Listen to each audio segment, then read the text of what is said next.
ಯಾದಗಿರಿ ಜಿಲ್ಲೆ ಶಹಾಪುರದಲ್ಲಿ ಕ್ಷೇತ್ರ ಶಿಕ್ಷಣಾಧಿಕಾರಿಗಳ ನೂತನ ಕಾರ್ಯಾಲಯ ಕಟ್ಟಡ ಉದ್ಘಾಟನೆ ಮತ್ತು ತಾಲೂಕು ಶಿಕ್ಷಕರ ಭವನ ಕಾಮಗಾರಿಗೆ ಶಂಕುಸ್ಥಾಪನೆ ನೆರವೇರಿಸಲಾಯಿತು. ಸಚಿವ ಶರಣಬಸಪ್ಪಗೌಡ ದರ್ಶನಾಪುರ ನೇತೃತ್ವದಲ್ಲಿ ನಡೆದ ಕಾರ್ಯಕ್ರಮದಲ್ಲಿ ತಾಲೂಕು ಶಿಕ್ಷಣ ಸುಧಾರಣಾ ಸಮಿತಿ ಪದಾಧಿಕಾರಿಗಳಿಗೆ ಸನ್ಮಾನ ಮಾಡಲಾಯಿತು. ಈ ವೇಳೆ ಡಿಡಿಪಿಐ ಚನ್ನಬಸಪ್ಪ ಮುಧೋಳ, ಬಿಇಒ ಯಮನಪ್ಪ ಹರಗಿ, ತಾಲೂಕು ಶಿಕ್ಷಣ ಸುಧಾರಣೆ ಸಮಿತಿ ಅಧ್ಯಕ್ಷ ಶ್ರೀ ಶಾಂತಗೌಡ ಪಾಟೀಲ್, ನೌಕರರ ಸಂಘದ ಅಧ್ಯಕ್ಷರು, ಪದಾಧಿಕಾರಿಗಳು, ಶಿಕ್ಷಕರು ಕೂಡ ಉಪಸ್ಥಿತರಿದ್ದರು. ನಮ್ಮಲ್ಲಿ ದುಡ್ಡಿನ ಅವಶ್ಯಕತೆ, ನೀವೇನೇನು ಯೋಜನೆಗಳನ್ನು ರೂಪಿಸಿಕೊಡ್ತೀರಿ, ಹಂತ ಹಂತವಾಗಿ ಯೋಜನೆಗಳನ್ನ ಕಾರ್ಯರೂಪಕ್ಕೆ ತರ್ತಕ್ಕಂಥ ಕೆಲಸಕ್ಕೆ ಸ್ವಲ್ಪ ದುಡ್ಡಿನ ಅವಶ್ಯಕತೆ ಕೂಡ ಇರುತ್ತೆ.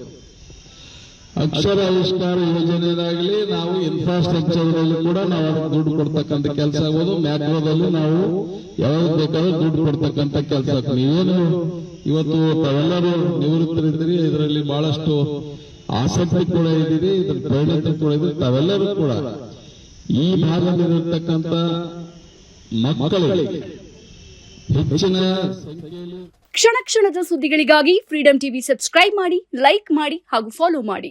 ಹೊಸ ಸುದ್ದಿಗಳ ನೋಟಿಫಿಕೇಶನ್ಗಾಗಿ ಬೆಲ್ ಐಕಾನ್ ಮೇಲೆ ಕ್ಲಿಕ್ ಮಾಡಿ.